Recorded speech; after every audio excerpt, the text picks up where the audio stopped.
যিনি মারা গিয়েছেন তিনি আমাদেরকে নিয়ে কিভাবে কাজ করেছিলেন। আমরা সেই করোনার মধ্যেও এই রাজপথে দাপিয়ে বেরিয়েছিলাম ভাড়া কমানোর দাবিতে। তখন থেকে আমাদের যে ক্ষুদ্র অভিজ্ঞতা, সেই অভিজ্ঞতা থেকে আমি কিছু কথা বলছি। যেই করোনার মধ্যে মানুষ বেরোতে পারত না, তার মধ্যে ভাড়াটিয়া পরিষদ, আমরা বাহার ভাই তিনি মারা গেছেন, তার আত্মার মাগফিরাত কামনা করি, আমরা সারা ঢাকার শহরে ঘুরে বেরিয়েছিলাম। বাড়িওয়ালাদেরকে অনুরোধ করেছিলাম বাড়ি ভাড়া কমানোর জন্য, কিন্তু তারা আমাদের কথা কর্ণপাত করেননি। আমরা প্রধানমন্ত্রী তৎকালীন শেখ হাসিনার কাছে স্মারকলিপি দিয়েছিলাম, তাতেও আমরা দেখেছি কোনো কাজ হয়নি। আমি যেটা বলতে চাই, সিটি কর্পোরেশনের একটি আইন আছে, প্রতিটি মহল্লায় ভাড়ার একটি নির্ধারণ করা আছে, কিন্তু সেটা কার্যকর হচ্ছে না। যদি কার্যকর না হয় তাহলে এই আইন থেকে কি লাভ বলেন? যে আইন কোনো কার্যকারিতা হবে না, সেই আইনের দরকার নাই। আইন হয় মানুষের জন্য। সেই মানুষ যদি বিপদে পড়ে থাকে তাহলে সেই আইনের কি দরকার? সিটি কর্পোরেশন গত 3 দিন আগে যেটা বলেছেন, আমরা অভিনন্দন জানাই, অভিবাদন জানাই। আমরা তাদেরকে বলতে চাই, সকল ভয়কে উপেক্ষা করে আপনারা সাধারণ মানুষের পাশে থাকবেন এবং এই আইন বাস্তবায়ন করবেন। আপনাদের সাথে আমরা আছি। ঢাকার সিটি কর্পোরেশনের যত মানুষ বসবাস করে, বাংলাদেশের যারা বিশেষ করে ভাড়া বাড়িতে থাকে, তাদের সকলকে দিয়ে আপনাদের সাথে আমরা আছি। তবুও এই আইন পাশ করেন। এই আইন যদি হয় তাহলে এই যে খেটে খাওয়া মানুষগুলো দিনের পর দিন কষ্ট করছে, রিক্সা চালাচ্ছে, কিন্তু দিন শেষে তিনি ভাড়া দিতে যে ভালো একটা পোশাক পরতে পারেন না, তার ছেলে মেয়েকে ভালো জায়গায় লেখাপড়া করতে পারেন না, তিনি অসুস্থ হলে চিকিৎসা নিতে পারেন না। এই হলো জীবনযাপন। এই জীবনযাপন নিয়ে যদি বেঁচে থাকতে হয়, এর চেয়ে মরে যাওয়া ভালো। কিন্তু যারা রাষ্ট্রের দায়িত্ব আছেন তারা কিন্তু এই সব দেখেন না। তারা কালো চশমা পরে আছেন। একটা রিক্সাওয়ালা দুঃখ কষ্ট বুঝছেন না, একটা শ্রমিকের দুঃখ কষ্ট বুঝছেন না, একজন মুচিওয়ালার দুঃখ কষ্ট বুঝছেন না, একজন বাড়াওয়ালার দুঃখ কষ্ট বুঝছেন না। তাহলে রাষ্ট্রের আপনারা দায়িত্ব থেকে কি লাভ হচ্ছে? রাষ্ট্রে যারা দায়িত্ব থাকবে তারা আগে সবচেয়ে সাধারণ মানুষ যেখানে কষ্ট থাকে তাদেরকে দেখা উচিত বলে আমরা মনে করি। কিন্তু যখনই যেই সরকার আসে তখনই সে চোখে কালো চশমা দিয়ে সে প্রভাবশালী ব্যক্তিদের সাথে থাকেন এবং তাদের জন্য আইন।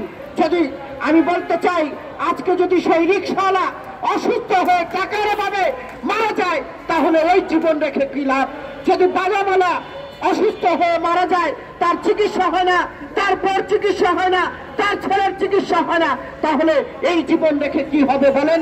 আমরা বলতে চাই যে বাংলাদেশে যে আইন আছে, বিশেষ করে ভাড়াটিয়াদের জন্য যারা ভাড়া বাড়িতে থাকেন, সেই আইন বাস্তবায়ন করতে হবে। যদি বাস্তবায়ন না করা হয় তাহলে আমরা বলতে চাই, এই ভারতীয় পরিষদকে বলতে চাই যে আপনারা দুর্বার আন্দোলন গড়ে তুলুন। আপনাদের পাশে আমরা আসি। সাধারণ মানুষ আছে, রিক্সাওয়ালা আছে, ভিক্ষুক আছে, শ্রমিক আছে, বাদামালা আছে, সকল শ্রেণী পেশার মানুষ আছে। কারণ আজকে যারা বাড়িওয়ালা, কয়জন বাড়িওয়ালা আজকে ভাড়াটিয়াদের টাকায় তারা আরাম আয়েশ করছেন, কিন্তু ভাড়াটিয়াদের তারা চোখ রাঙিয়ে কথা বলেন, ঠিক মতো পানি দেন না, ঠিক মতো বিদ্যুৎ দেন না। 1 মাসের ভাড়া যদি 2য় মাসে দিতে যায় তাহলে তাদেরকে ঘর থেকে বের করে দেয়। এমন অনেক নজির আছে। আমরা দেখেছি যে বাড়িওয়ালারা টাকা না দিলে সেই ভাড়াটিয়াদের সকল মালপত্র বাইরে ফেলে দেয়, তাদেরকে আহত করে। এরকম অনেক ঘটনা দেখেছি আমরা করোনা কাল থেকে দেখে আসছি। সাম্প্রতিক সময় এক জায়গায় দেখতে পেলাম যে একজন বাড়িওয়ালা, সে অসুস্থ, সে বলেছে আমি সুস্থ হয়ে হসপিটাল থেকে এসে টাকা দেবো, কিন্তু বাড়িওয়ালা সেটা মানেনি। সেই অসুস্থ ব্যক্তি সহ সকলকে বাড়ি থেকে বের করে দিয়েছে। তাই আমরা বলবো, আজকে আমার সামনে যারা সাংবাদিক ভাই বোনেরা আছেন, আপনারাও কিন্তু ভাড়া বাড়িতে থাকেন। এই যে আইন, এই আইন সোচ্চার হওয়ার জন্য, আরো বেগবান হওয়ার জন্য আমাদের ব্যাপক আন্দোলন গড়ে তুলতে হবে। আমরা যদি এইভাবে আন্দোলন সংগ্রাম না করি তাহলে ওরা আমাদেরকে চোখ রাঙিয়ে কথা বলবে, আমাদেরকে ধমক দেবে, আমাদের বাড়ি থেকে বের করে দেবে। আজকে যে কোনো মানুষের একটা সমস্যা হতে পারে, কিন্তু তারা কোনো সমস্যা মানছেন না। বাড়িওয়ালাদের জন্য আর আরাম আয়েশ জীবনযাপন থাকবে, কিন্তু একটা রিক্সাওয়ালার জন্য থাকবে না। এই বৈষম্য সমাজ আমরা দেখতে চাই না।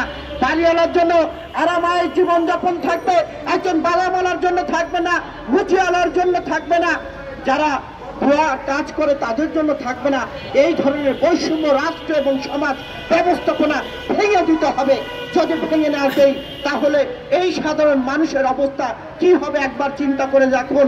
আমরা রাজনীতি করি সাধারণ মানুষের জন্য, আমরা কোনো ভোগ বিলাসের রাজনীতি করতে চাই না, আমরা ত্যাগের রাজনীতি করতে চাই। আমাদের আন্দোলন সাধারণ মানুষের জন্য আন্দোলন, আমাদের আন্দোলন রিক্সাওয়ালা খেটে খাওয়া মানুষের জন্য আন্দোলন। কাজেই আমরা রিক্সাওয়ালা, সাধারণ শ্রমিক যারা আছেন সকল শ্রেণী পেশার মানুষকে বলবো, ভারতীয় পরিষদ যখনই আন্দোলনের ডাক দেবে সেই আন্দোলনে আপনারা শরিক হয়ে আপনারা এই বৈষম্য সমাজ ভেঙে দিতে হবে। আমরা বৈষম্যহীন সমাজ রাষ্ট্র ব্যবস্থা যদি ভেঙে না দিতে পারি তাহলে আকাশের যেই কালো মেঘ সেই কালো মেঘ থেকে আমরা মুক্তি পাবো না। আসুন সকলকে অনুরোধ করছি যে সিটি কর্পোরেশন গত 3 দিন আগে যে ঘোষণা দিয়েছে এই ঘোষণা তাদেরকে বাস্তবায়ন করতে হবে। যদি বাস্তবায়ন না করা হয় তাহলে ভারতীয় পরিষদকে বলবো আপনারা কঠোর কর্মসূচি দেবেন, সিটি কর্পোরেশন ঘেরাও কর্মসূচি দেবেন, প্রয়োজনে সিটি কর্পোরেশনের সামনে আমরা অবস্থান কর্মসূচি করব। তবুও সাধারণ মানুষের যে অধিকার সেই অধিকার আমরা বাস্তবায়ন করব। সকলকে ধন্যবাদ জানিয়ে আমি আমার কথা শেষ করছি। দেখা হবে রাজপথে, কথা হবে স্লোগানে, হয় লাশ না ইতিহাস। আল্লাহ হাফেজ। আমার আরেকটি মিটিং থাকার